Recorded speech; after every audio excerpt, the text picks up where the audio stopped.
Really hot take coming in. Brace yourselves. Buckle up as I give you my take on the LeVeon Bell situation now that it is in final for 2018.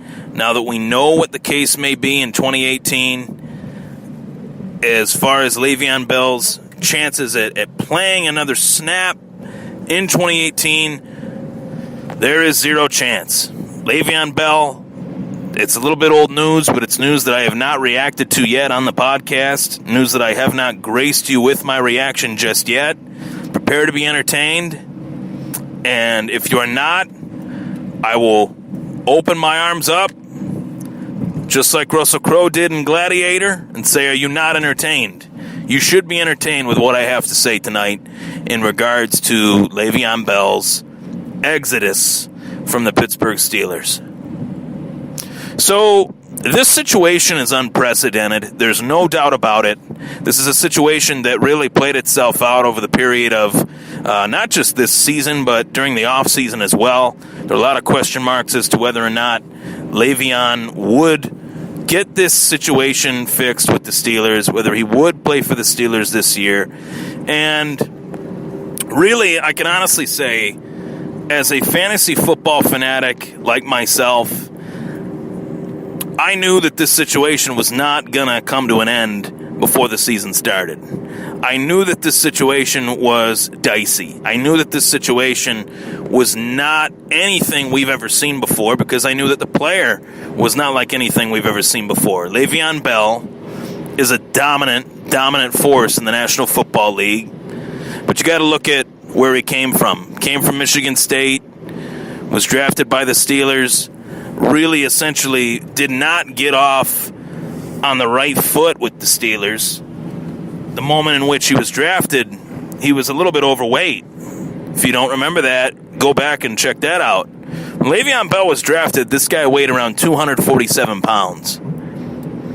His playing weight, as everybody knows, is around 215, 220. So in losing that weight, it allowed him to change as a running back. He went from being this not power runner, a runner with a little thickness that had some elusiveness, to a runner with no thickness, sheer elusiveness, sheer speed, great ability to catch passes out of the backfield, almost as good as anyone I've seen in this current generation of running backs. I think the best I've ever seen in terms of this generation of running backs, outside of maybe a David Johnson in Arizona.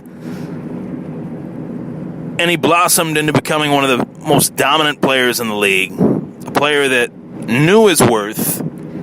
And I usually side with the players. I usually am not one of those old school guys that say, oh, these players make millions of dollars and they're not appreciative. Or I'm not one of those guys. You have a short window of opportunity as an athlete to make real money that can change your life, your family's life, your kids, whether that's your kids or your kids' kids' life. You want to do that. You want to extend it. You want it to be yourself. You want it to be your family, your immediate family, mom, dad, but you'd also prefer it to be your kids' kids as well. If you have that opportunity to go 3 generations deep, then you're going to take it, or you're going to try to take it. And there was nothing wrong with LeVeon Bell deciding to go that route. Nothing at all. But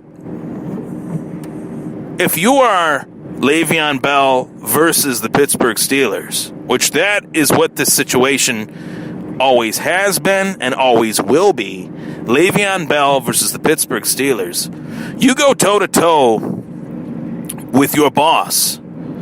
Chances are, or your employer, chances are your employer is going to win. The employee usually never wins. It's not as if the Steelers didn't try to bring him back. It was just that the number that LeVeon Bell was asking for was far too ridiculous. It's not that the Steelers didn't try to put him in the tender offer. It was that the offer did not meet his standards. So as this really reared its head, there's one word that really comes to mind when talking about all this, and that is pride. LeVeon Bell's pride, not his ego, not his attitude, But Le'Veon Bell's pride in himself as a player and his talents and his abilities would allow him to have this want, to have this desire to continue to fight the power, which was the Pittsburgh Steelers. And I can't blame him for that.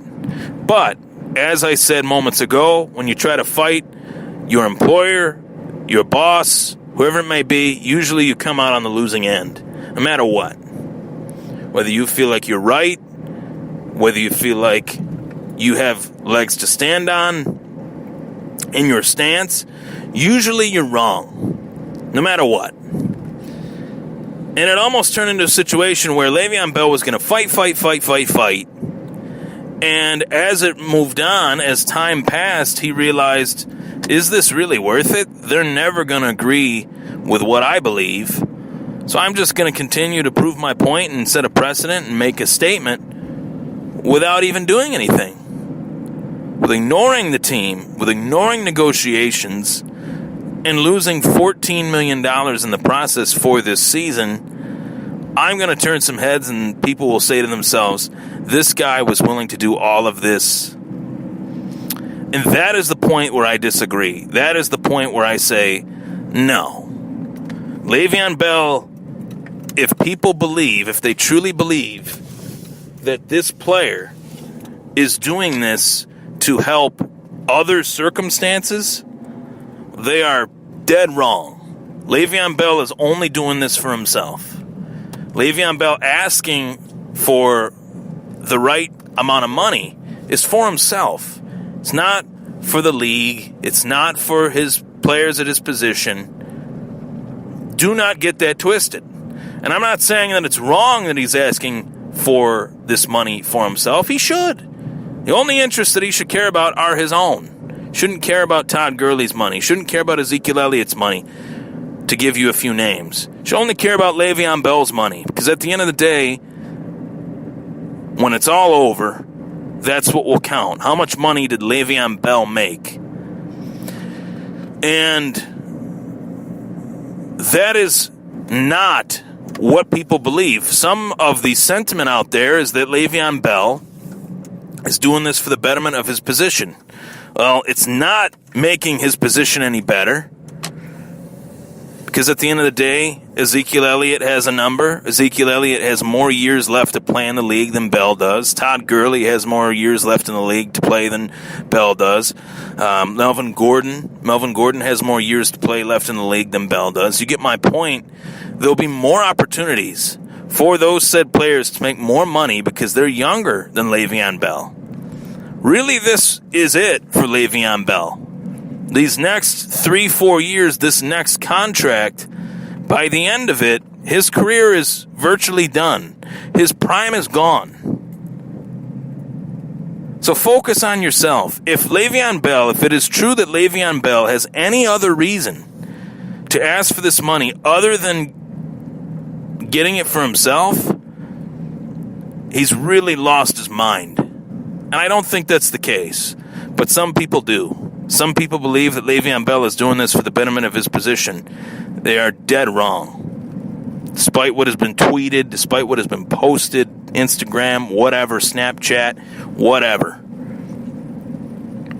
They're dead wrong. And taking a full official season off your career for the sake of a better contract, you can slice it any which way you want, despite the fact that I agree that he deserves to make more money. That is not a smart idea. Because as I said in regards to Chuck Liddell, who's 48 years old, and Tito Ortiz, who's 44 years old in the world of MMA, these two names are two of the biggest names that the sport has ever seen. They fought in an era in which they didn't make the money that they make now. They didn't make the McGregor money. They didn't make the Jones money. They didn't make the Ronda money. They didn't make the Brock money or the GSP money. But they'd sure like to. And Le'Veon Bell is a shining example of, well, I want to make as most money as I can while I can. I don't want the game to pass me by. But in sitting the sidelines, if I'm a GM, I look at that and say, well, you just took a year off the contract I was going to offer you. So now what? I was going to offer you a 5-year deal. Now this is a 4-year deal because you just took a year off. I was going to offer you a 6-year deal, but now it's a 5-year deal because you just took a year off. He did not need to sit a season. He did not need to sit a season. He decided to sit a season. And that is what I have a problem with. Sitting a whole season, not showing anyone what you're capable of at your current state, physically, at your age currently, was a mistake. And I will also throw out the fact, we saw a wide receiver who was a free agent for, 9 weeks, 8 weeks? And he decided that enough was enough. He was going to find an offer, seek an offer, and accept the offer. That was Dez Bryant. New Orleans Saints, they come out, they give him an offer, he accepts. Great opportunity, great offense, great quarterback. His first practice after being out of the NFL for 8 or 9 weeks, I believe. Might be 10, I can't quite remember. His first practice, he tears his Achilles. Career is done. I don't care what gym you work out at, whether you're at Gold's Gym or wherever it may be. You're not in football shape. And as I started this podcast, I talked about how when LeVeon Bell was originally drafted, he was overweight. He was not the LeVeon Bell that we've seen these last few years. You can honestly look me in the face and tell me that this guy's going to be the exact same player that he was before he decided to take this year off? No. That's not going to happen. I'm not going to buy into that. I'm not going to believe that. And neither should you. Because history does repeat itself, and history does lend itself to the argument that when players are out of the game for X amount of time, whether it's their own fault or not, whether it's injury or not, whether it's contract situations or whatever it may be, when they come back, they're not the same. They're not the same. And I worry for the future Le'Veon Bell. And furthermore, I worry for the team that is willing to sign Le'Veon Bell, because there will be one out there. This is the biggest name free agent. This is the Le'Veon Bell watch offseason. That's what we'll see on ESPN. That's what we'll see on NFL Network. That's what we'll see online. Bleacher Report, all the apps, everything like that. That's what we'll see. And I worry for whichever team decides to sign him. And as a long-time Buffalo boy, Buffalo man, Mr. Buffalo, as I've been referred to, I hope the Bills don't go out and get him, because I don't think they need to pay a running back that much money. Frankly, this is not an era in which running backs are supposed to make that much money. And that is what Le'Veon Bell is fighting against, but he cannot win. The organizations hold more power than the players. That's how it's always been. That's how it's always going to be. The owners hold more power than the players. Ask Colin Kaepernick who holds more power. I'm not throwing a dig in at Kaepernick, but this guy should be in the league, and he's not, because there's 32 NFL owners that don't want him there. Le'Veon Bell wants to get paid more money. He's not, because the team that owns him, in terms of his contract, and the team that drafted him, in terms of the Pittsburgh Steelers, they don't deem him worthy of that money. He's not getting it, and he's not playing. Again, the organizations, the owners, have more power than the players. If you're fighting against that, I'm willing to fight with you. But I'm not willing to sit out an entire season in doing so. That's where I would have gave up and said, you know what? I need to play. I need to show what I'm made of to the other 31 teams in the National Football League. And I also got a stud in James Conner that is reminding Pittsburgh why they shouldn't miss me. I'm Ryan Thomas. It was the Thomas Take. Le'Veon Bell, will never be the same. Take care.